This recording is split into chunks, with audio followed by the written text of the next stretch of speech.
Good afternoon to everybody, our small audience here on campus, and to our much larger audience online. It's a great pleasure to welcome you to this joint CBFL EW Barker seminar, at which our speaker is Associate Professor Emily Lee from the University of Hong Kong. And Emily is also the director of the Asian Center for International Financial Law at the University of Hong Kong.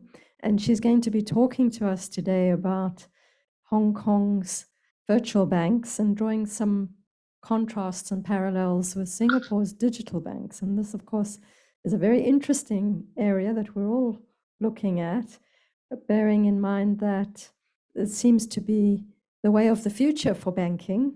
I know that it's taken off in the UK and perhaps elsewhere in Europe. Singapore is only just beginning to notice these digital banks. Of course, they've been in the pipeline for a while, but they're only just becoming visible now. I think Hong Kong started earlier. So, Emily, we really are looking forward to what you have to tell us, and in particular about whether they can meet one of their primary goals, which of course is financial inclusion. Thank you, Emily, and welcome. Thank you very much, Sandra, for your very kind and generous introduction. And I want to thank the participants coming here as well. The light is blinding me, so I will step away a little bit. It's a great pleasure and a privilege, really, to be here to talk about this very interesting topic, something that I have worked on for quite some time now, digital financial inclusion, observations and insights from Hong Kong's virtual banks as compared to Singapore's digital banks. That is the topic of my seminar today. And I want to extend my deepest gratitude to both centers, D-SIBs Barker Center for Law and Business and the Center for Banking and Finance Law at Faculty of Law and US. Thank you so much for your tremendous support. I want to give you an overview first by fleshing out the research questions that I have been working on. The first one is regulatory requirements for VBs, virtual banks in Hong Kong. I'm interested in finding out to what extent have VBs in Hong Kong contributed to financial inclusion. As Sandra has correctly alluded to, financial inclusion is indeed one of the policy goals behind the establishment of VBs in Hong Kong. Eventually, I want to see what is the future for Hong Kong's virtual banks, focusing on the competitiveness issue. I'm also interested in looking at the technology investments by VBs in Hong Kong, especially in regard to the deployment of fintech and regtech, because the deployment of fintech and regtech, fintech stands for financial technology, regtech stands for regulatory technology. They are helpful in terms of adding the VBs in their capacities, abilities for regulatory compliance, especially in regard to AML safety, which is anti-money laundering and countering the finance of terrorism. In theory, at least, the deployment of fintech and regtech can also reduce operation costs. It can also enhance the VBs in their abilities to use AI, big data, so on and so forth, to generate credit rating scores. And with faster and more risk-free credit rating, it would also enhance the regulatory goal of financial inclusion, because eventually SMEs, small and medium-sized enterprises, will benefit from easier access to bank loans. In terms of the methodology, I took stock of virtual banks' annual reports. Some of them even posted publish their interim reports. But I focus more on annual reports because annual reports need to be audited. Interim reports first, not all of them, not all virtual banks in Hong Kong would produce interim reports. And also interim reports, unlike annual reports, need not be audited. I also look at regulatory disclosures because as you will see from one of the slides later, regulatory disclosure is one of the qualification requirements for VBs in Hong Kong because VBs, they have an ongoing obligation to provide information to the regulator, which is Hong Kong Monetary Authority, the de facto central bank and banking regulator in Hong Kong.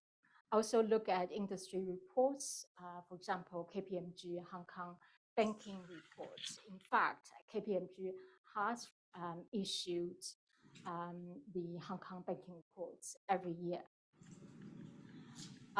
My ultimate goal is to engage, to conduct a comparative study of VBs in Hong Kong and digital banks in Singapore, because I'm interested in finding out what Hong Kong can learn from Singapore's digital banks and regulatory framework.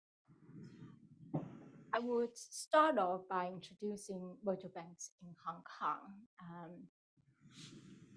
The expectations from VBs in Hong Kong by SMEs, for example, especially those SMEs that were previously financially excluded and underserved, because according to South China Morning Post, which is an English language, mainstream English language newspaper in Hong Kong, as CMP, South China Morning Post, have reported that in August, starting in August and September 2016, there is increased difficulty for SMEs in Hong Kong to open bank accounts with banks of their choice.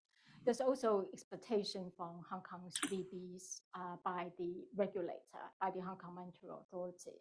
In fact, when the regulator, HKMA, invited applicants for virtual banks, it had a two-pronged goal in mind. One is financial inclusion, as I mentioned earlier. The other goal is to provide the application of fintech and innovation in Hong Kong, as the Hong Kong government aspires to build Hong Kong as a fintech hub and a technology hub in Asia, as well as to build Hong Kong as a smart city. The other goal is to provide financial inclusion. And for this very purpose, Hong Kong's virtual banking licensing requirements do not allow VBs to charge low balance fees or maintain minimum balance requirements. And I have observed that there is similar requirements in Singapore about that, the removal of low balance fees and minimum balance requirements. VB's business target is retail customers, including individuals and SMEs. Statistics suggested that virtual banks have a role to play in Hong Kong's financial inclusion agenda. For example, back in 2020, according to a Google survey, an estimated 1.8 million Hong Kong adults are expected to have a virtual bank account by 2025. It seems to me that the statistics published by Google survey is quite consistent with BIS papers number 120. According to BIS Bank for International Settlements, in this very paper published by BIS, an estimated 1.1 million, or equivalent to 17.5% of adult population in Hong Kong as of September 2021, have already opened a bank account with virtual banks. PwC also conducted a customer survey on 4,500 customers, but not just focused in Hong Kong. It was actually across Hong Kong, Singapore, and Malaysia in 2019 before the Hong Kong Monetary Authority granted the virtual bank licenses to 8 virtual banks in Hong Kong.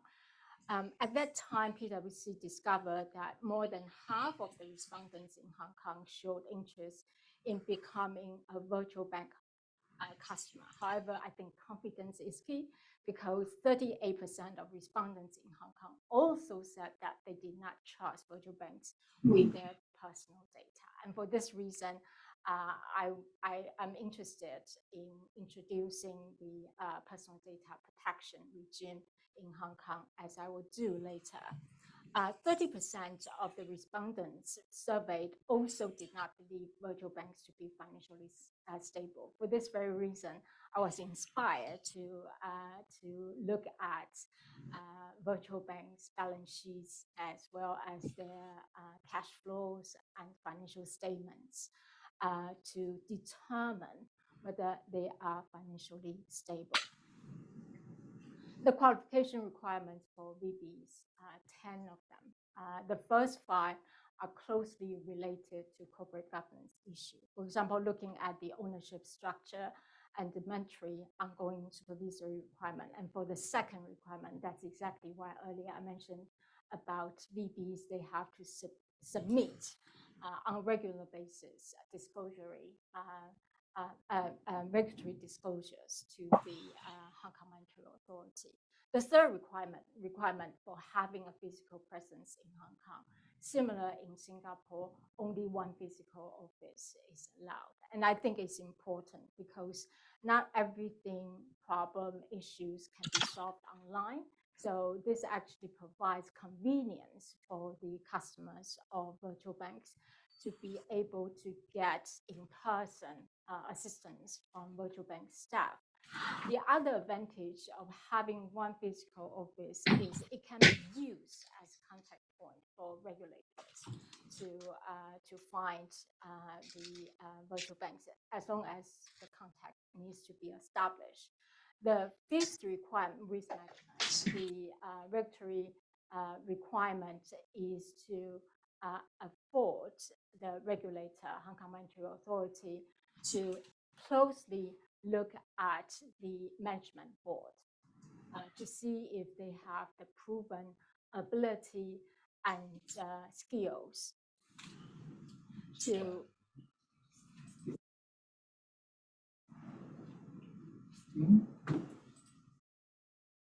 Let's take 1, 2, 3.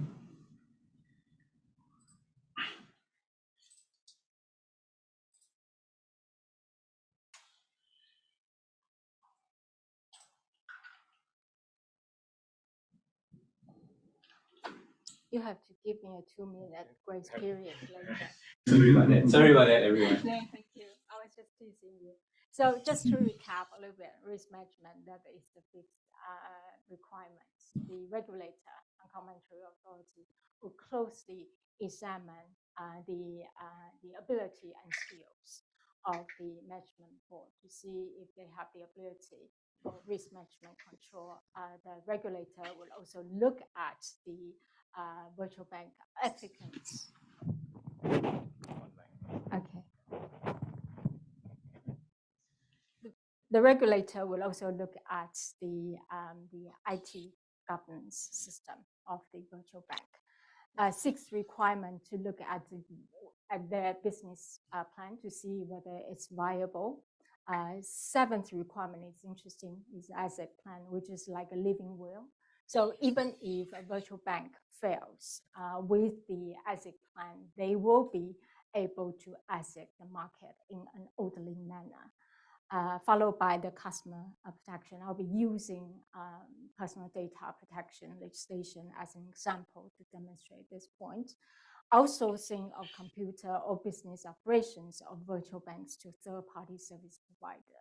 This particular requirement is closely related to the open banking API framework that I'm going to introduce to you later. And the last one is capital requirement. In fact, asset plan and capital requirements, there's an interrelated relationship, which I will demonstrate to you later. And now this doesn't work.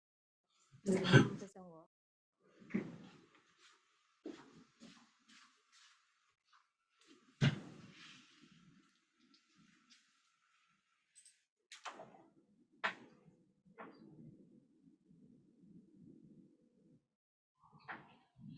Here's a list of 8 virtual banks in Hong Kong. As you can see from this slide, the Hong Kong Monetary Authority did not grant virtual bank licenses in one go. Rather, over a period of 3 months between March and May of 2019, the HKMA granted 8 licenses for these successful contenders to operate as virtual banks in Hong Kong. There are 2 different types of virtual banks in Hong Kong. The first 3 are collaborations between financial institutions, mainly incumbent banks and technology companies. The other type of VBs in Hong Kong, their shareholders are purely technology companies. Without telling you that actually all of the virtual banks in Hong Kong have gone through name changes. Without telling you this, you'll find it very, very confusing. After they become successful contenders, all the virtual banks in Hong Kong have used a different name. So the awardees' names are actually different from the names of the virtual banks that are currently operating in Hong Kong. Next question, is Hong Kong's legal framework for virtual banks helpful or detrimental in attending financial inclusion? I asked the question because I want to address the impact of regulatory requirements on VBs. The regulatory framework is the so-called integrated regulatory framework. This is the term used by the BIS, at least in the BIS paper number 120, to refer to the framework that actually suggests that that actually render virtual banks to the same regulatory requirements imposed on incumbent banks. In fact, BIS actually used this as an example, suggesting that Hong Kong as AR, Special Administrative Region, offers one example of an integrated regulatory framework for virtual banks. And underlying this framework is the principle of activity-based regulation. What it means is that as long as you, that is virtual banks, are engaged in the same activity, then they will be subject to the same regulation imposed on incumbent banks. Related to this is the Hong Kong Monetary stance, that is a technology neutral approach taken and adopted by the Hong Kong Monetary Authority.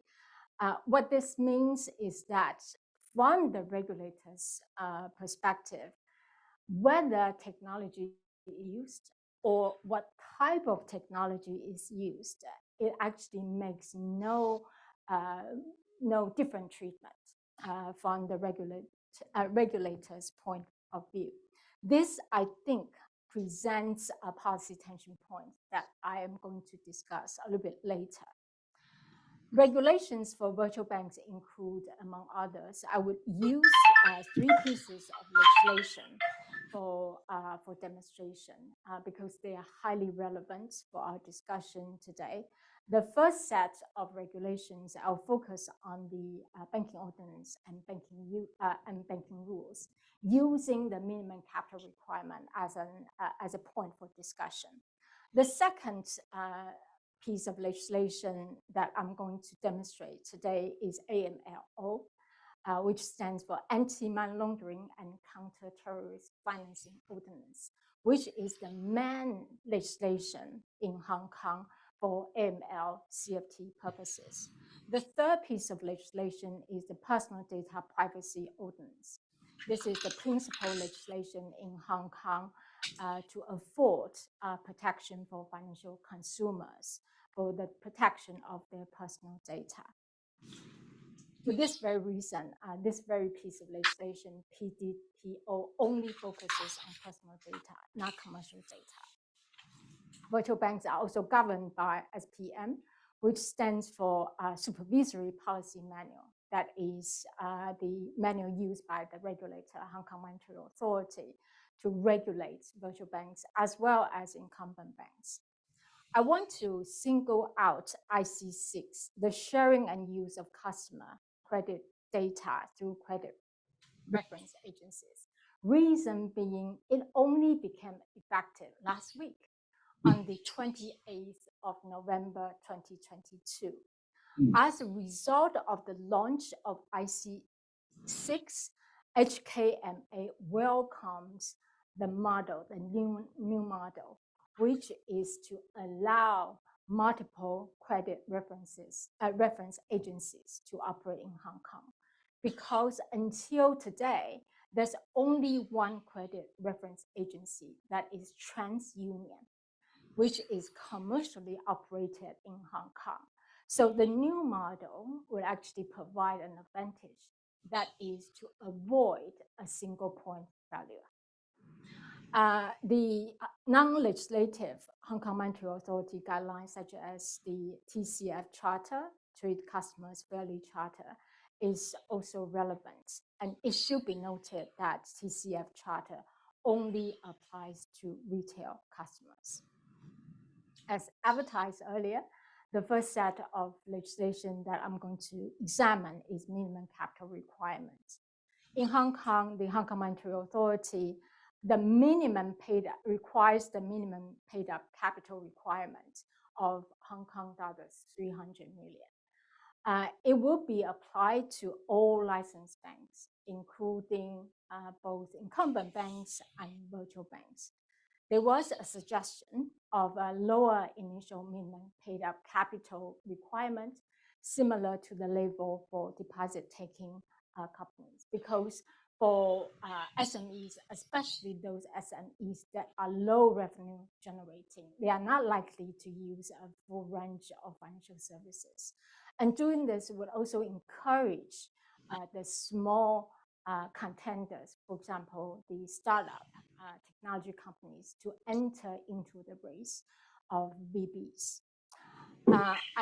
I think this suggestion was not unfounded, but it was refuted by the Hong Kong Monetary Authority. The reason why I think it's not unfounded, because take a look at the UK example. The UK also sets the capital requirements at the lower level at US 5.8 million, which is equivalent to approximate Hong Kong dollars 44.95. It's much lower than the 300 million that is currently applicable for VBs in Hong Kong, as long as they have an asset plan. And as you may recall, from one of the 10 qualification requirements, one of them is asset plan. Similarly, in Singapore also has introduced a minimum paid up capital at entry point set at Singapore dollars 15 million. And again, it's much lower than the 300 million Hong Kong dollars. This Singapore dollars 15 million will be increased to 1.5 billion, but only progressively. The second piece of legislation that I'm going to examine and introduce to you is the AML CFT requirements. Virtual banks, similar to traditional banks, must comply with the MLO, which is the AML CFT law in Hong Kong, as well as the AML CFT guidelines for obtaining and verifying customer information. However, remote onboarding clients may present greater risks to virtual banks, because virtual banks are digital-only banks. They solely operate online. Therefore, compared to incumbent banks, virtual banks are more susceptible to data theft, data abuse, cyber attacks, so on and so forth.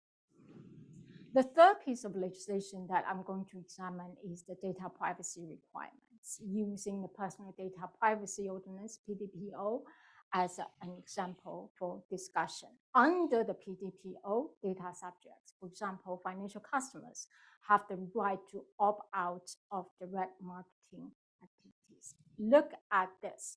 Only have the right to opt out. this very point was criticized because the PDPO was criticized by being not robust enough. As per Article 22 of the GDPR, the EU's General Data Protection Regulation, the data subjects actually have the right not just to opt out, but they have the right not to be subject to any decision based solely on automatic processing. And as you know, direct marketing activities are similar to automatic processing. Closer examination of regulatory requirements. There are policy tension points, as I alluded to earlier. One of them is the stringent capital requirement that part I had discussed earlier. The Hong Kong Monetary Authority has also been criticized for having unclear demand on innovation, because Hong Kong Monetary Authority has adopted the so-called technological neutral approach, meaning that, again, whether technology is used or what type of technology is used, it makes no difference in regulatory treatments by the regulator. The Hong Kong Monetary Authority is quoted as saying it does not expect virtual banks to offer services that are not possible for traditional banks to provide via their e-banking platforms. And this is the defense used by the Hong Kong Monetary Authority for maintaining the technology neutral approach. And again, it was open to criticism because critics said that then what's the point of issuing virtual bank licenses if the licensees are not expected to offer new services? The next question that I'm going to examine is, are virtual banks financially stable? This slide is actually an abstract of various information that I found by looking into each virtual bank's financial statement, cash flow statement, as well as their comprehensive income statement. The largest virtual bank in Hong Kong is ZA Bank, largest by size, by asset size. As you can see, there is an increased asset size from 2020 to 2021. 2021 is an important year because this is the year where all the virtual banks in Hong Kong have officially launched their business operations. In 2021, 9,804 million. That is the asset size of the biggest virtual bank in Hong Kong, ZA Bank.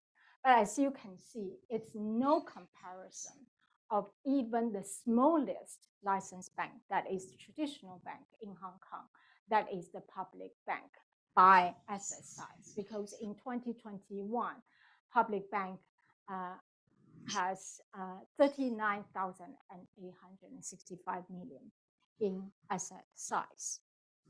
The other way to examine the financial stability issue is to look at the shareholder structure of the virtual banks. And there's one interesting point to be addressed because, as you can see, 3 virtual banks in Hong Kong, Marks, Levy, and Fusion Bank, they have their biggest shareholder are actually traditional banks. Marks Bank is the largest shareholder of Marks Bank. Bank of China is the largest shareholder of Levy, and ICBC is a shareholder of Fusion Bank.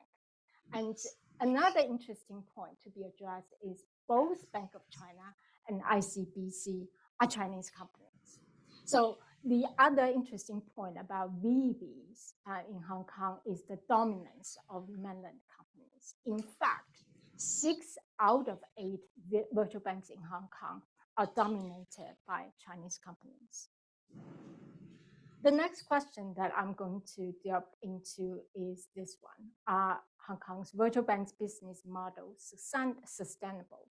I pose this question, that is because according to KPMG, Hong Kong Banking Report 2021, all Hong Kong virtual banks has incurred loss for 2 consecutive years in 2020 and 2021. I actually raised this issue before the Deputy Chief Executive of Hong Kong Monetary Authority, that is the number 2 regulator in Hong Kong Monetary Authority. I actually asked him, do you think that VBs in Hong Kong are financially stable?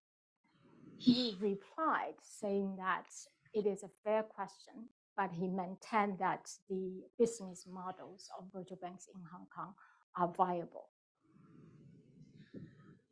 At the commencement of their business operations, as you can see, various VBs, virtual banks in Hong Kong, have tried to use various promotional offers in order to attract customers. Airstar Bank, for example, offered an elevated interest rate, 3.6%, in this zero interest age.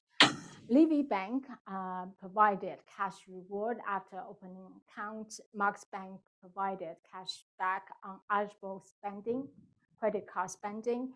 WeLab also offered cash rebates. ZA Bank offered cash reward or coupons. It did prove to be quite successful because from Q1 to Q3 of 2021, the account growth has grown by 30%. But one can imagine that financial consumers are not always satisfied. So when they are not content with the initial promotional offers, and once the initial excitement about virtual banks dwindles, then as you can see, 1 quarter following Q3, Q4 of 2021, the number of account growth has decreased to only 10%. Virtual banks has also registered very low loan-to-deposit ratios. The average loan-to-deposit ratio is only standing at 25% in 2021. This is way below the low level that should be at in order to generate reasonable profits.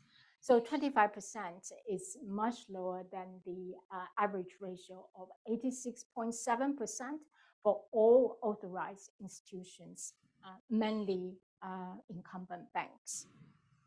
I think the 25% average ratio, loan-to-deposit ratio, is quite consistent with the finding by BIS. According to BIS paper number 120, as of end September 2021, the virtual banks had attracted over 24 billion in deposits. Conclusion, the aggregate amount of loans extended by virtual banks remains small. So if we do a little bit of calculation, the calculated rate is only 16.67%, even lower than the 25% suggested by the KPMG. As for products and services provided by VBs in Hong Kong, as you can see, a lot of products and services are still unavailable, as shown in those gray areas.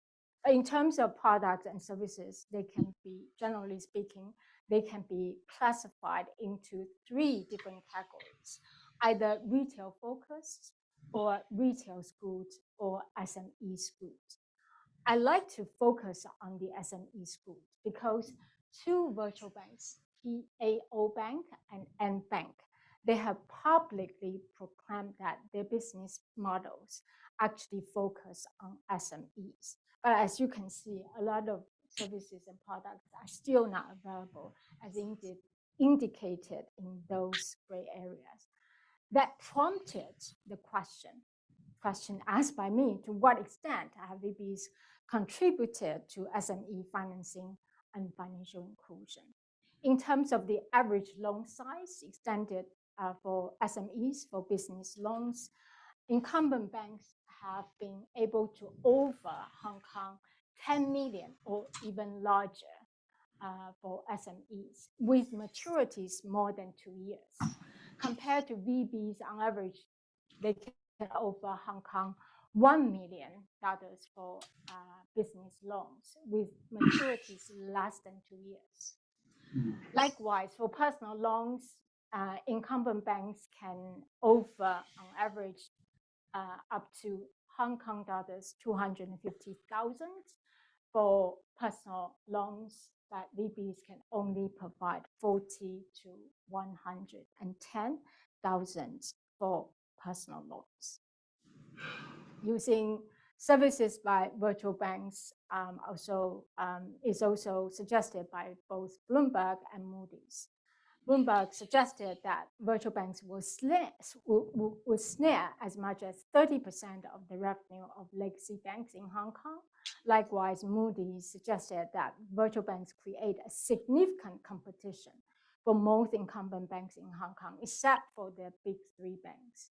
I think both reports are overly optimistic because the financial market in Hong Kong has already been quite saturated. Market share of the big three banks in Hong Kong, for example, of all the licensed banks, just the three biggest names, HSBC Hong Kong, Standard Chartered Hong Kong, and Bank of China Hong Kong, they already control 2/3 of the retail banking, 3/4 of the mortgage market.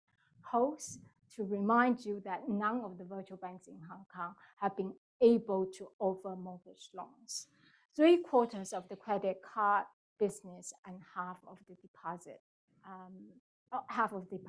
in Hong Kong.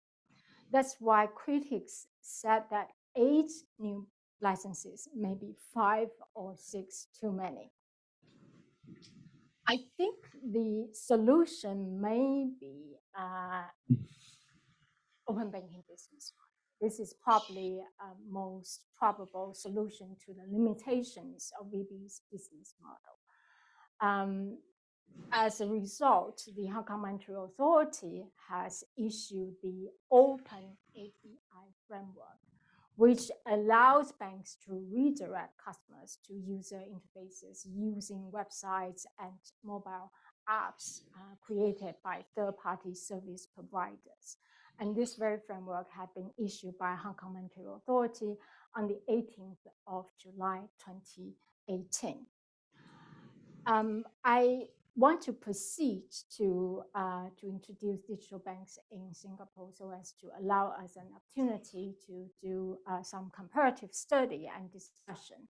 Digital bank framework in Singapore, the MAS, announced in June 2019 to enable non-bank players. Indeed, the awardees are all technology companies. None of them are supported by incumbent banks, with strong value propositions and innovative digital business model. And this is important because it shows that MAS has a strong emphasis on the technology level that is required for DBs digital banks in Singapore, for them to operate as digital-only bank.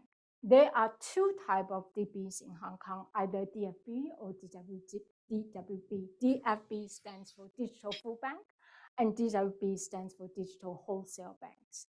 DFB's business focuses is on retail customers, and DWB's business focus is on SMEs and non-retail segments. In terms of asset assessment criteria, used by MAS against the applications submitted by the various applicants. They look at their business models to see whether they are viable. They also look at whether the applicants have incorporated innovative use of technology. The last bit is also important because there's a requirement for the successful contenders to reach underserved segments. This is a strong indication that MAS has also focused on very important policy aim, that is to encourage and to promote financial inclusion. They also look at the applicant's ability to manage a prudent and sustainable digital banking business. Again, look at their IT governance system, risk management control system. They also look at their growth prospects and other contributions to Singapore's financial center. As a result of the successful launch of the digital banks, as you can see, the landscape is such that two successful contentees have become the D-SIBs. The first awardee is Consortium, comprising Grab and Singtel. The other successful contender is the C Limited. Two successful contenders of digital wholesale bank. One is Greenland Financial Holdings with its business partners, and the other was granted to N Group. Very interestingly, both Greenland Financial Holdings and N Group are Chinese companies. So there's also a dominance of Chinese companies, especially in regard to D-SIBs in Singapore. MAS expects the new virtual banks to commence operations from early 2022, even though MAS emphasized that there is no definite deadline for them to commence business operations. But I think they have more or less commenced operations on time. The first one is GSS Bank. This is a consortium comprising Grab and Singtel. They have unveiled its virtual offering late in August this year, but offered very limited services and products, savings accounts only. The other new contender is Trust Bank. It's a full bank, it's a digital bank, and my understanding is Trust Bank is actually more like a traditional bank. It's a joint venture between Standard Chartered and Fairprice Group. It was launched only a few days after the GXS has been launched. It offered a wider range of services and products, including savings account, credit card, and insurance products. And NX Bank and Greenland's Greenlink Digital Bank have also successfully launched its business in June this year. C's Marybank has not released much information or details on its service offerings, especially, the information that is publicly accessible. I observed some striking features. First, the awardees, all four of them, C, N Group, Grab, and Singtel, they are all technology companies. C and Grab have significant existing customer bases. Indeed, one of their business strategy is on their significant existing customer bases for them to venture into virtual banking. China's fintech players has sought overseas expansion like N Group and Greenland. N Group especially has been incredibly successful because N Group has received not just a license in Singapore, but another license in Hong Kong. The advantage for N Group obviously is their customer base, large customer base. They can also leverage on the success of Alipay because Alipay is already the world's largest mobile payment platform. Major banks, UOB, DBS, and OCBC are also beefing up their digital capabilities in order to maintain their competitiveness in preparation of the newcomers, those DBs in Singapore. And this is a very similar point to be addressed by me now, because compared to the three largest banks in Hong Kong, the three largest banks, which are note issuing banks in Hong Kong, they have done the same. That is to increase their digital capabilities. HSBC, for example, has introduced PayMe, which is a mobile payment service from HSBC. HSBC has claimed that PayMe has already gained 2.5 million customers as of August 2021. However, there's an interesting point to be addressed here because unlike its peers, Standard and Chartered, they both have invested in new banks. Standard Chartered is the largest shareholder of Mark Bank, owns 65% of Mark's Bank, and Bank of China has a 44% stake in Hong Kong's Livy Bank. HSBC shows that they are more reluctant, so to speak, to deviate from their existing business model. HSBC is the only one among the three note-issuing banks that does not have a virtual bank license. In fact, representatives of HSBC maintain that they don't need one. Singapore MAS has introduced financial industry API register, which aims to serve as an initial landing site for open APIs. And I also introduced very briefly open API framework in Hong Kong. The open APIs in Singapore are classified into 4 main functional categories. Category number 1 and 2 are more information-based product APIs and sales and marketing APIs, compared to 3 and 4, servicing APIs and transaction APIs, especially transaction APIs, because it's transaction-based. It's more transactional. That's why more safety measures should be put in place. And also explicit consent from financial customers should be obtained. This is very similar to the open API phases issued by the Hong Kong Monetary Authority. As you can see, also 4 phases, and the open API functions are very much the same as those in Singapore. I personally actually find it very useful to use Hong Kong Monetary Authority's video. They actually made a video for public education to use this video to demonstrate the examples used by Hong Kong Monetary Authority to explain about the different 4 phases. Phase 1, say for example, you can use a map app when you walk on the street. And if your plan is to get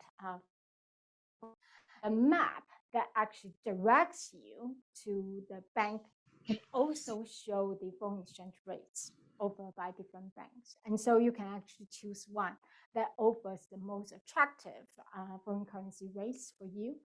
Phase 2, for marketing purposes. Say, for example, you are making a restaurant reservation, and the app that you use will further direct you to the website that promotes credit card applications. So say, for example, Bank A offers 20% of credit card spending discount, compared to Bank B and C offering 15% and 10% respectively for credit card spending discount. You are more likely, if you're interested, to go with Bank A to get a new credit card, using API application to view your account balances. It can be different accounts with different banks, Bank A, Bank B, and Bank C. Phase 4, say for example, you receive an SMS message from your electricity company saying that your electricity invoice for the previous month is rated. With the benefit of API, it would actually show a pop-up message redirecting you to the bank's bill payment system. If the instant managing app is integrated with bank's bill payment, then you no longer have to worry about making late payment because phase 4 can facilitate utility bills payments. The other thing that HKMA has been very proud of is the CDI. CDI stands for Commercial Data Interchange. HKMA has touted CDI as a success. With the benefit of CDI, SMEs can benefit from sharing their data footprints with financial institutions using data stored in the CDI. So it will actually allow financial institutions to make loan approval decisions faster and more risk-free for the financial institutions. And if they can use the financial data stored in CDI for the benefit of SMEs, for them to get loan approval faster, and for them to get loan approval compared to the financial exclusion problem that we talked about earlier. SMEs could not even open a bank account with lots of traditional banks in Hong Kong. So this would also help achieve financial inclusion purpose. The third feature of CDI that I'm going to explain is the last one. Both public sector and private sector can contribute to the building of CDI framework, the CDI interchange, to enable the commercial data more available. So conclusion, in the interest of time, I'd like to share with you some of the preliminary findings that I have for this comparative study of VBs in Hong Kong and digital banks in Singapore. In fact, VBs and DBs, both terms can be used interchangeably to refer to those banks that operate primarily online. There are some similarities. I'll explain to you later using a table that I made. The differences lies in Singapore. You have two different types of DBs for them to operate as full bank as opposed to wholesale banks. In Hong Kong, all VBs, they are allowed to operate as full banks. VBs in Hong Kong and DBs in Singapore also share some similar issues, for example, overbanking issue. Similar features such as leveraging their aspiration and business plan is to leverage on the existing large customer base. And there are shared challenges and concerns as well. For example, their customers are underwhelmed by the limited products and services offered by them. In terms of sustainability issue is another cause for concern. For example, VBs in Hong Kong over spending rewards and high interest rates. But for the long term, financial consumers are not content. Trust Bank, for example, one of new contenders in Singapore, offers, among others, Singapore dollars 25 for sign-up e-vouchers and $10 for referrals. These, of course, are not long-term business strategies, and it would only add on to their operation overhead costs. This is the similarities that I think I can demonstrate to you by comparing various regulatory requirements. The first one is minimum account balance and fall below fees. Both have been removed in Hong Kong and in Singapore. The second one is the ATM, which stands for automatic teller machines, and CDM, which stands for cash deposit machines. They are not made available in Singapore, but they are made available, especially for ATM services in Hong Kong. Because Hong Kong is far from a cashless city. And so customers of VBs have expressed their need and desire to use ATMs. This actually sparked talks of VBs with Jetco, which is the company that controls and manages over 2,000 ATMs in Hong Kong. And reportedly, one of the 8 virtual banks, VLab, has already offered their customers with ATM services via Jetco at no additional cost to them. The next requirement is paying capital. Singapore introduced a lower minimum paid up capital. It will be phased, and VBs in Hong Kong, unfortunately, they have to pay up in full the 300 million minimum paid up capital requirements, because VBs in Hong Kong are subject to the same capital requirements and other regulatory requirements just like incumbent banks. The next one is physical place of business, both in Singapore and in Hong Kong, allow one physical business restrictions. MAS actually expressly impose business restrictions for DBS in Singapore. There is no similar requirement imposed by Hong Kong Monetary Authority, even though there was a suggesting that Hong Kong Monetary Authority can impose a lower capital requirement and subject the new VBs to business restrictions, but it was not accepted by Hong Kong Monetary Authority. Both DBs in Singapore and VBs in Hong Kong have to participate in deposit insurance scheme, and both DBs in Singapore and VBs in Hong Kong are required to have an ASIC plan. So what Hong Kong can learn from Singapore? I think the first point is quite important, is the Hong Kong Monetary Authority. What Hong Kong Monetary Authority can take into account is Singapore's emphasis on innovation, which is inspiring for Hong Kong, rather than having a one-size-fits-all approach and the technology-neutral stance taken by Hong Kong Monetary Authority, which actually opened them to criticism. The second point is infrastructure building. Critics said that open banking has yet to gain full momentum in Hong Kong, as much of the infrastructure that would allow virtual banks to flourish is not yet in place in Hong Kong.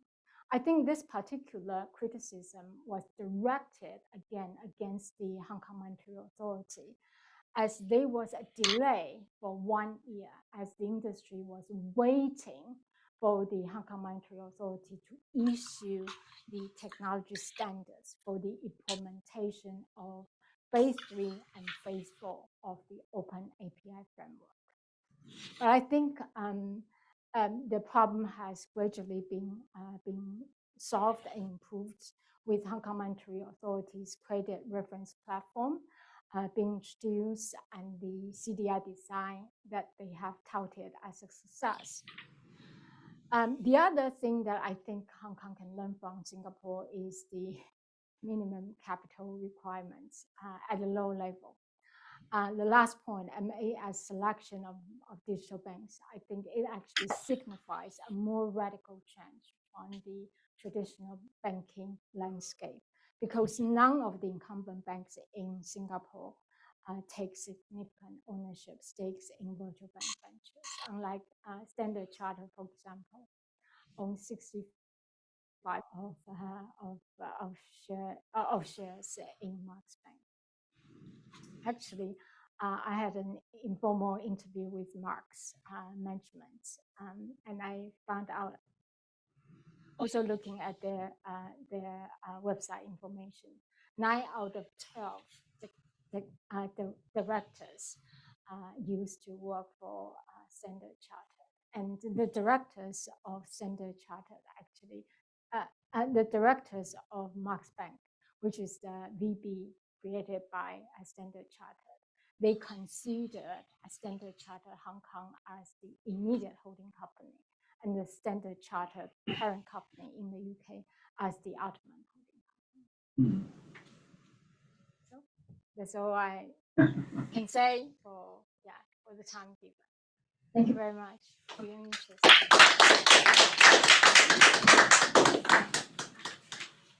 Well, Emily, thank you very, very much for that hugely informative seminar. There is so much information packed into your talk. Thank you very much. Slides. It's very, very impressive, and I think it'll take some time for us to be able to digest it all. But I'm sure we have a number of questions that you can clarify. Please take a seat, and I'd like to invite everybody who is in our virtual audience to raise questions by submitting the Q&A on the Zoom, And of course, our audience that's here with us in the room, please, you're welcome to raise your hand. But in the meantime, Emily, maybe I can just kick off by asking a few questions. I'll start with two. This is something that I've thought about in relation to virtual or digital banks elsewhere. What is it that is at the very heart of the attraction to customers to go to a virtual bank, bearing in mind that the incumbent banks do offer digital services and are increasingly doing so? Maybe they've been provoked into trying to make them more attractive, but the fact is they do it, and they've been doing it for a long time. Yes. So what is it that's really meant to attract a customer like you or me, or maybe an SME, to go to a virtual bank? Yes, it's a very good question.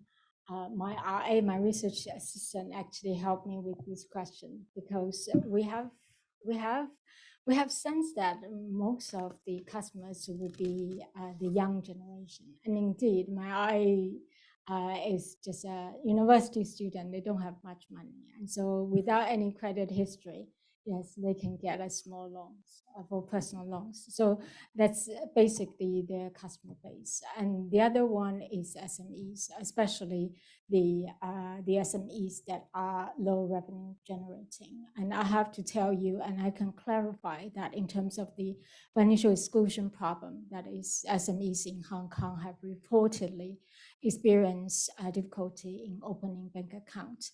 It was not just for that particular period of time from August to September 2016.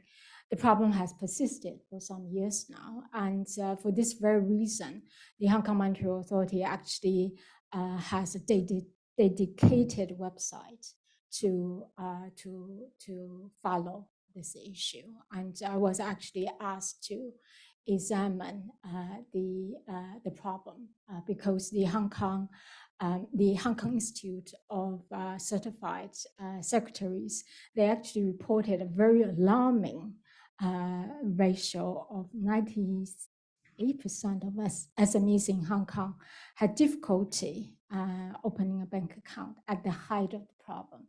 Compared to Hong Kong Monetary Authority, according to their survey, only 10%. But I actually had tried to explain this issue before, and I published this before.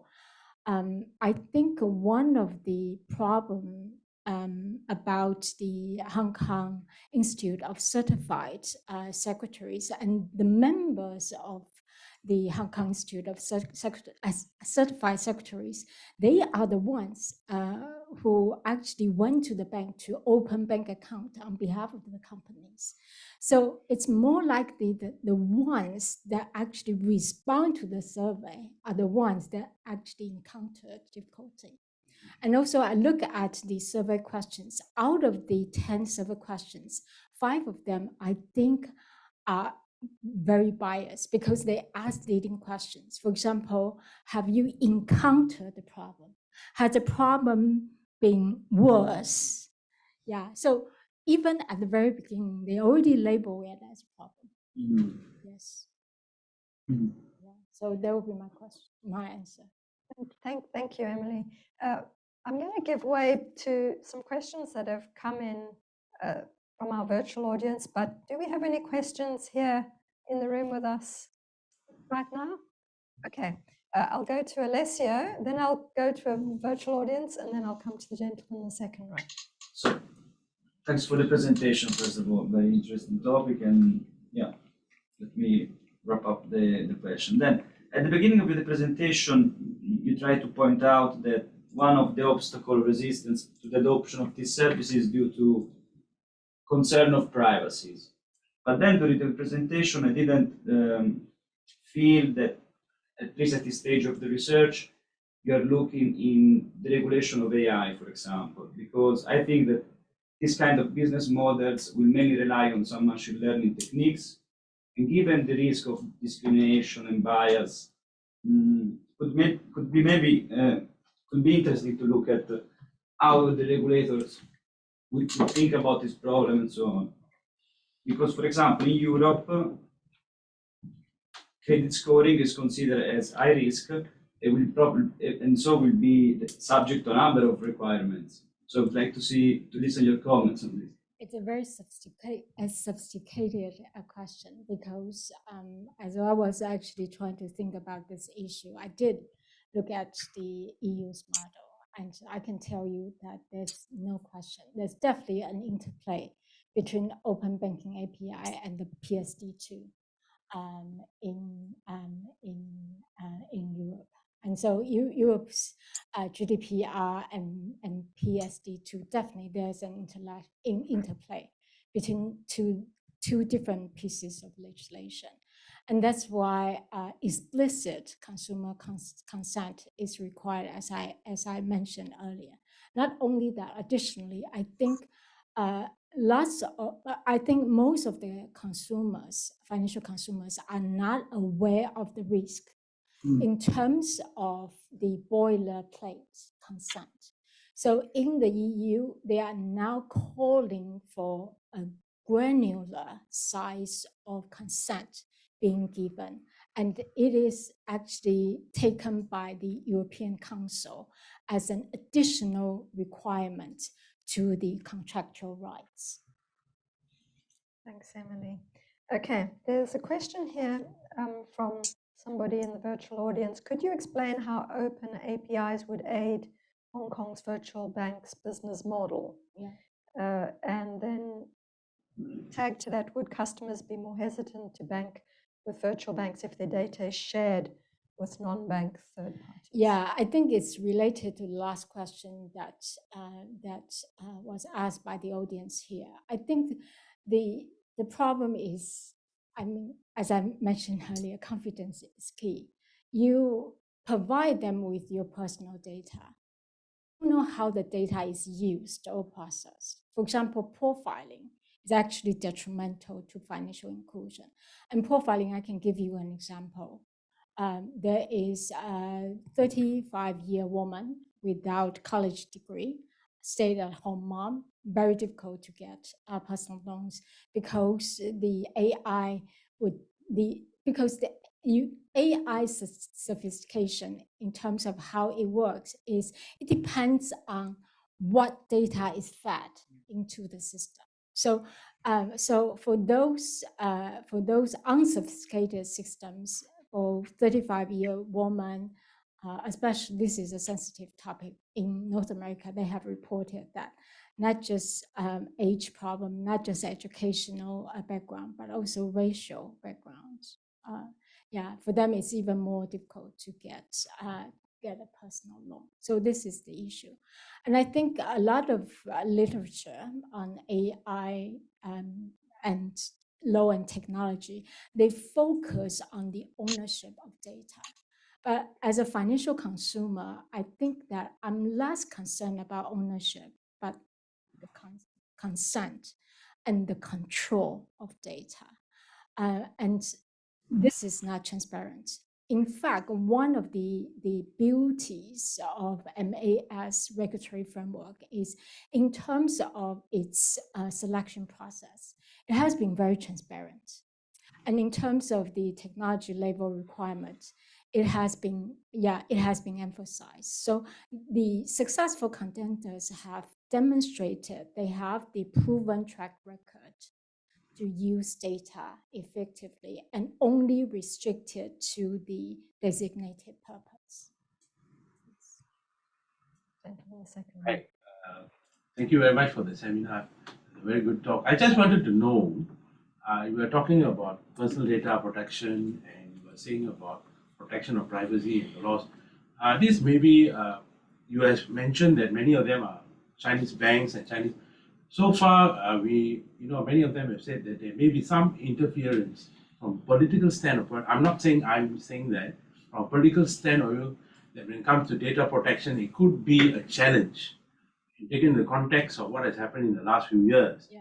And also that the challenge coming from the one nation, one policy. Yes. Do you think that that the fact that you said that many of the banks, the virtual banks are all Chinese owned, they've changed their name and all that, there could be some form of pressure that for some data to be given out in from a political standpoint of view. Do you think there is some opportunity, I mean, for protection? Because when it comes to protection, politically sometimes can be a very difficult area to look at. Yes. That's my question. Yes, it's a valid question, and it's a very good question. I think it comes down to the Chinese government has used competition as an excuse, as a mechanism to regulate their super big technology companies. And I think on the one hand, it's fair. We talk about some activities, some regulation. So if they are going to do mobile payments, if they are going to do e-wallet business, and if they are going to do virtual banking business, then they have to transform itself from a technology company into a financial group. And I think for this part, I can accept. But for the part that if they ever use their administrative power to require financial groups to provide personal information, then it could be problematic. But as you know, that there is a security system in China. So I think it's fair to suggest that the Chinese government has already controlled a lot of personal data. So it is a fact, but I don't think we need to single out any government. I think this has been done in a lot of countries. But the main thing is regulatory control is just one mechanism that can be used, whether it's for the commercial consumers' benefit or not, or for the convenience of government control. That is another story that is beyond the scope of my discussion today. But I admit that it's a valid concern. Thank you. Emily, we have a question here, which is interesting.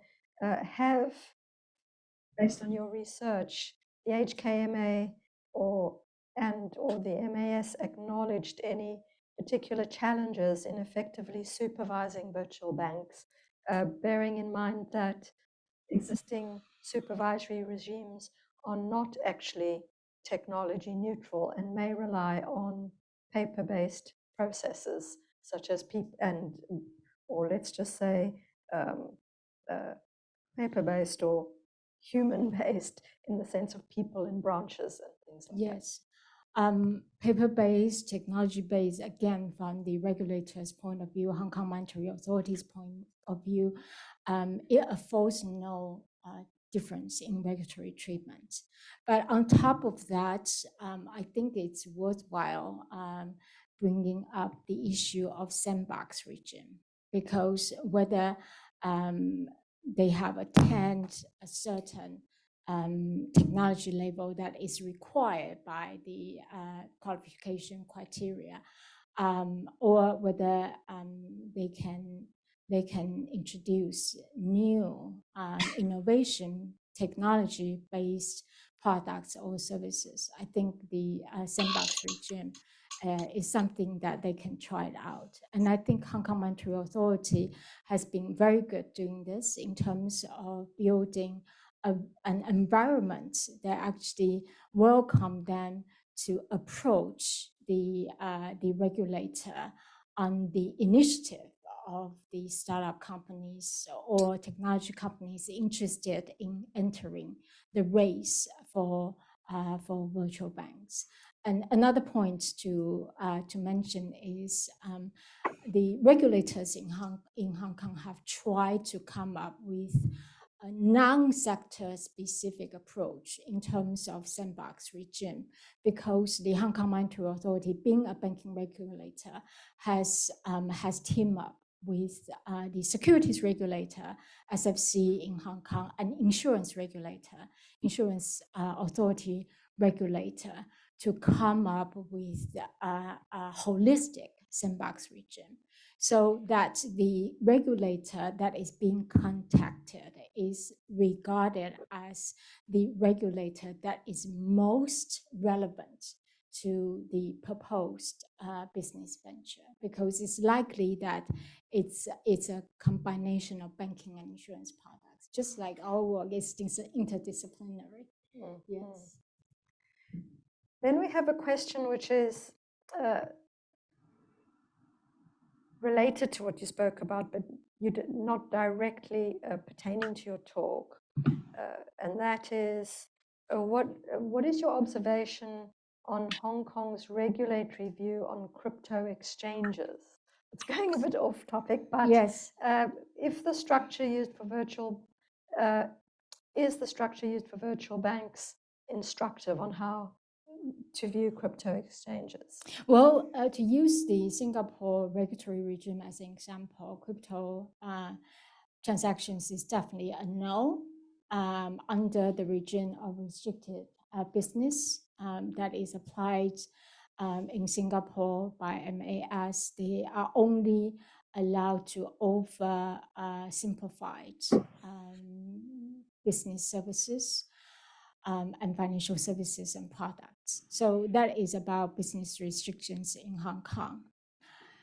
The other thing that I can talk about is after the FTX, I think it's a wake-up call.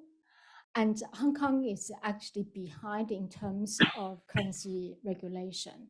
And I was actually approached by one of the former SFC, one of the former high level, I think she was the number 2 person working at SFC. She's retired now. And she contacted my center asking to give a presentation using my center as a platform to introduce the cryptocurrency legislation, a draft version that she has participated in Hong Kong. But I think after the recent scandal, yeah, it probably will be delayed. Yeah, we have a lot of soul searching to do. So, Emily, I don't see any more questions from the virtual audience. Oh, we have another question here. Just taking on from what was said earlier about race for virtual banks or letting more come in, sandbox or otherwise. I'm just struck by this different minimum aid requirement. Yeah. So we have the about 15 million here, and we have the Hong Kong equivalent of 52 million or so, Yeah. 4 times. Yeah. So I've just wondered whether Hong Kong at any point down the road, is it likely or any much chance of considering whether that figure may be brought down? Looking at UK also. The way Singapore has done it, I would observe from what you said, not my own knowledge, is that that figure seems much lower now. But don't forget there's an eventual target that's much higher. It's like the carbon taxation thing. If something lower, then it's going to go up. Yeah. So I suppose, I'm guessing, as me at some point in the future, when it thinks the market is stable enough, that amount can go up. For Hong Kong, is it likely to change? And if so, maybe it's likely to come down or not, or stay? Well, so far, Can you reach your crystal ball? yeah. Can we finish? Yes, thank you. Yeah. So far, I think Hong Kong monetary authority is not going to back down. They have maintained the technology neutral approach, as I mentioned. But I think the Singapore example is actually quite interesting because all the 4 successful contenders, the awardees, actually, even if you require them to come up with a high level of minimum paid up capital, I don't think any one of them will have difficulty.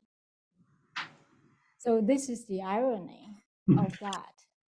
But I think the MAS actually demonstrated a point is the startup technology companies are welcome.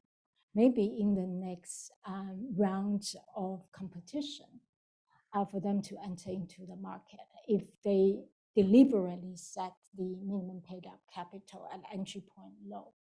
And that's exactly why I think this is something that Hong Kong Monetary Authority can take into consideration. Because if you look at all those successful contenders in Singapore, in Hong Kong, again, none of them would have problem meeting the minimum paid up capital, but none of them are startup technology companies. And one of the two policy goals is actually to encourage technology application. And it's not the incumbent banks that are strong in technology. And that's the point of having the open API framework, because it will actually allow the technology service providers to team up with banks to offer more choices that are innovation-based. So that's exactly the point that I'm going to address. And in the EU example, I quite like the arguments made by some of the EU academics. Even if the third-party service providers are not qualified enough to become payment service providers, but they are still qualified to enter the race as technology companies. And a lot of VBs in Hong Kong, as you can probably remember from one of the slides that I prepared, a lead founder would normally team up with more than one technology companies, big and small. So opening up opportunities for startup technology companies, I think MAS has done better.